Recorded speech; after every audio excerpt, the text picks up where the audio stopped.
actually. The old highway used to go through a lot of towns, villages. It was really exciting. This is pretty boring at the moment. Just have a look at the bus.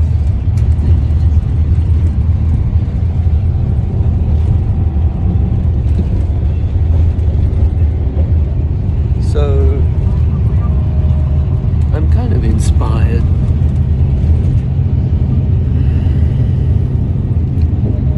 I've got just spent a few days in the monastery in Yangon,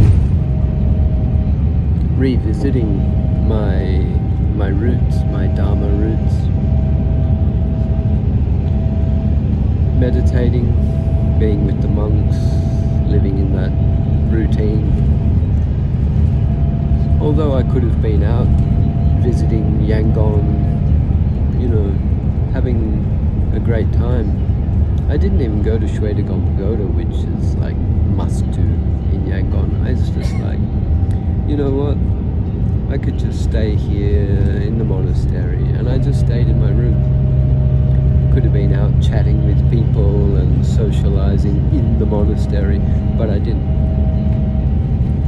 Just stayed in my room, and now I'm sitting on this bus. It's not much going on. I'm reflecting. I had an insight last night after meditation.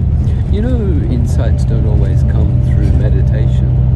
They can come before meditation, they can come after meditation, they can come while you're sitting on a bus. It's not about the meditation as such. Meditation is a practice to help you calm and clear your mind so that you can use that calmness and clarity in your daily life to see the truth, to see reality. So last night after my meditation, I had an insight that I've had before, and it's about reality. I thought to myself, how do you describe reality? How can I explain reality to you? What is reality to me? And then I thought, well, how did the Buddha describe reality? So I went to ChatGPT.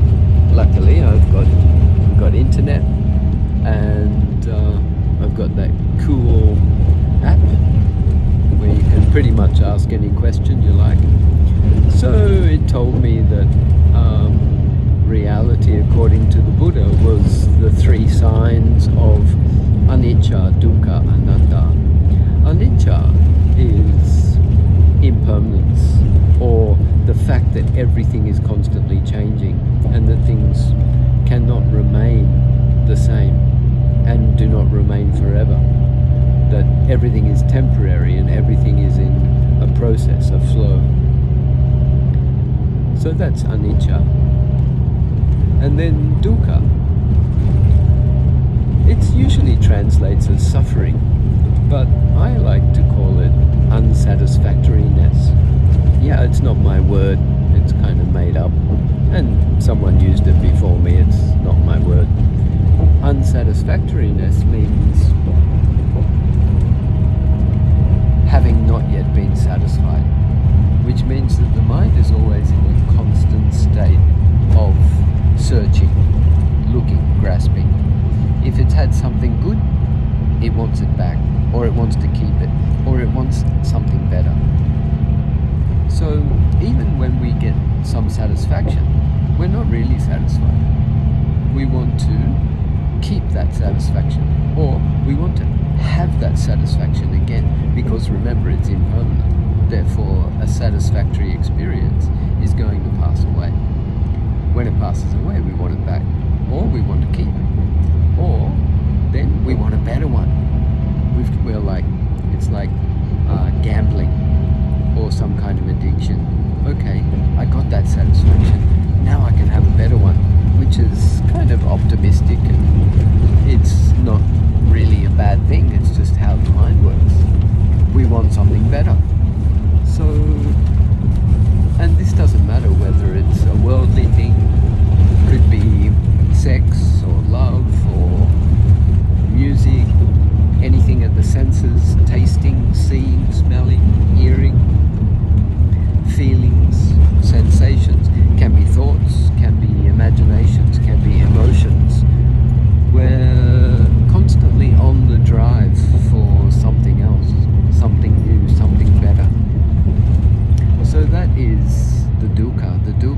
the fact that we're never satisfied. We're not just able to be content and be really equanimous with everything as it is. Well, we can be, but it doesn't last very long. It's a very temporary mental state. Dukkha has its opposite is sukha, which is happiness, satisfaction, pleasant experience. So there's sukha, dukkha, upekkha. Sukha, happiness, pleasant. Dukkha, unpleasant, suffering, unsatisfactoriness. And then there's upekkha, which is neither sukha nor dukkha. It's in the middle. It's in the middle, but it's neither this nor that. So it is definitely its own experience. It's kind of rare that we are able to just be in this state of upekkha, which looks like a state of balance, a state of equanimity, a state of neither this nor that. So the next one is anatta. And this is the tricky part. This is no self, and this is something that the Buddha taught is very peculiar or particular to the Buddha's teachings. Anatta, no self, no permanent entity, no me, no you, no mind. Because everything is in a state of change, then there is no permanent being, there is no permanent self, there is no permanent me. Which is kind of good when we look at the dukkha, because then we actually come to understand, oh, if there's no me, then there's no one who's suffering. So that's kind of cool. But we don't really know that, we don't really understand that, because we always see ourselves as a self.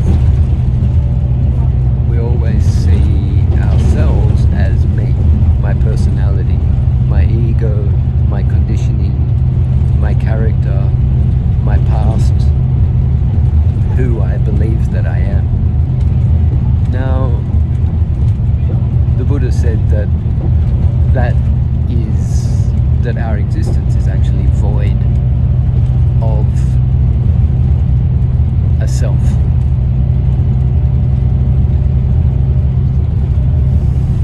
This is getting close to my point. My point was,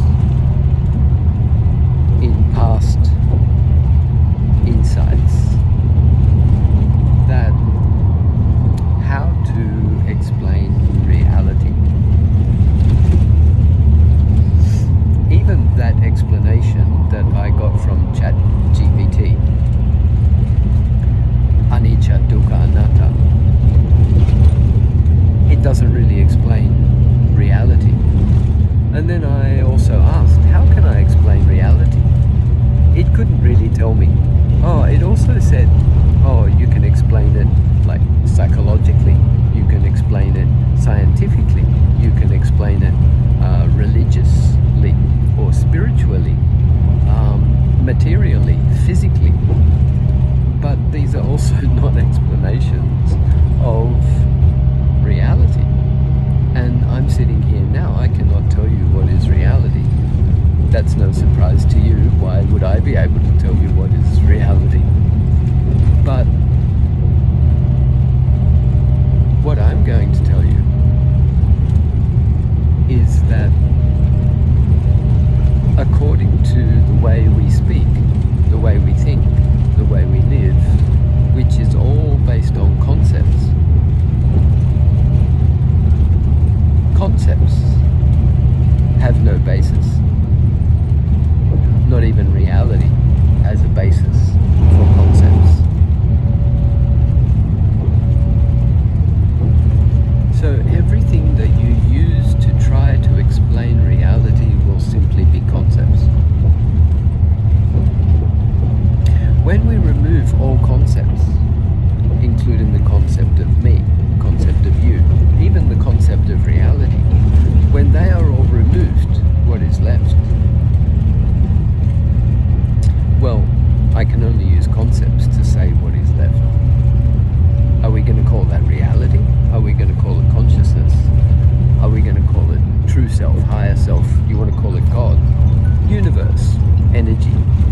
is it that we're going to call that? It doesn't matter, because it's all concepts. All concepts have no basis. They have no foundation. Actually, this is what we are all looking for in life, is a foundation. We want some security. We want something to say, this is real. This is me. This is my foundation. This is my basis. But you can't find that. I've looked, and I can confirm, at least from my limited experience, that I can't find any basis in this life. It's like there's no safety net. We're falling, and we're falling, and we're falling, and we're falling, and there's no end. There is no base. There is no foundation. It's just falling.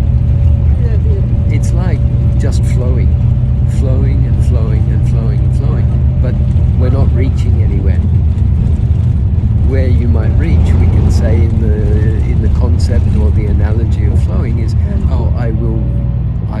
we will reach the ocean. It's nice, lovely concept, beautiful. Reach the ocean. It's kind of freedom, if you like.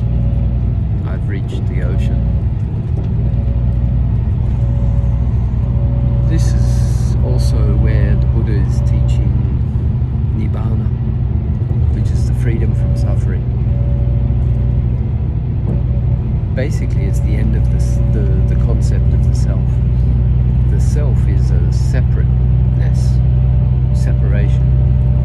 By the concept of the self, which is included in pretty much every thought, or it's behind thoughts. When there is no self, then there's a liberation. When we reach that ocean, when that flow, this flow of life flows into the ocean, it's not that the flow stops. It just doesn't really exist anymore. Water is water. It doesn't matter where the water comes from or where it's going. It's water. Whether it's a cloud in the sky, which is water, whether it's raindrops that are falling, whether it's on the ground, soaking into the ground, or puddling on the ground, or flowing into a stream, into a river, which flows into the ocean, or whether it's just the ocean, or whether it's a teardrop, or saliva, or in a bottle of water. Water is water, and it's just basically everywhere. What if we are water?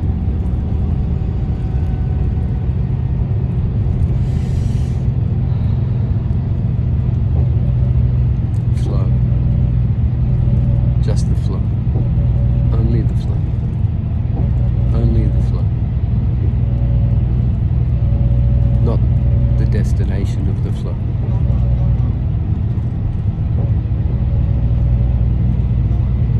In this way, we dissolve. The self dissolves. The I, the me, the something that is permanent dissolves.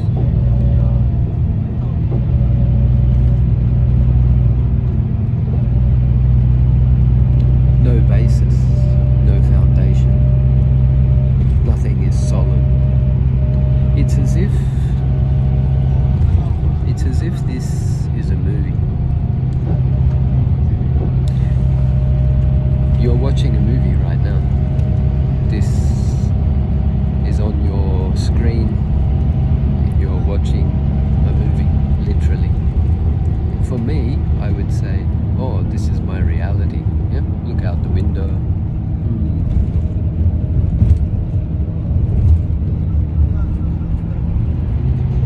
I'm talking, I'm holding a phone, I'm looking, I'm hearing, I'm smelling, all the senses are working, mind's working, I would say this is reality. But this is actually a movie. A movie, here I'm using the term movie, but it's not a movie, obviously. It's just passing phenomenon.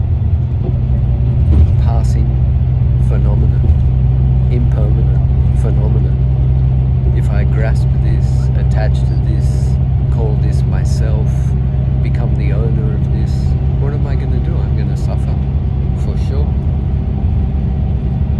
By the way, I'm not saying I'm free from suffering. I'm not enlightened, that's for sure. But this is what I'm seeing. This is what I'm experiencing. And I just wanted to share it. I don't know if this makes sense to you. And, it doesn't really matter. Because ultimately, for you, right now, this is all just a bunch of concepts. One cannot explain one's experience of reality, or in this case, the absence of reality. The absence of the foundation of reality. Whatever you point your awareness towards, that has no foundation. Whether it's a thought, whether it's an emotion, whether it's a sight or a sound or a taste or a smell, you'd say, oh, the body is the foundation. The body is not a foundation. The body is a constantly changing phenomenon. There is no foundation there. There is no foundation for anything. Not even for what I'm saying. Even these words have no foundation. This blows everything away. If everything's blown away, then what's left? If all the concepts are gone, what's left? If I'm gone, what's left? If there is no reality, then what's left? These are merely experiences. Just a flow of experiences, just like this flowing glass.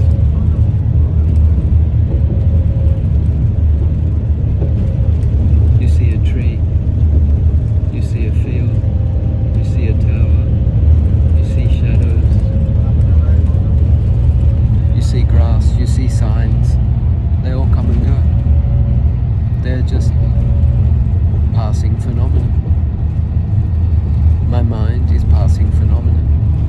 And every sensory experience, seeing, hearing, tasting, smelling, is a passing phenomenon. Thoughts are passing phenomena. There's no foundation. None of this is mine. Even this voice is not mine. This phone is not mine. This experience is not mine. So what to do? We don't have to let it go. It's not mine. Whew. I'll thank you for your attention. By the way, that's our busboy just going for a leak. Interesting, they didn't let us go for a leak.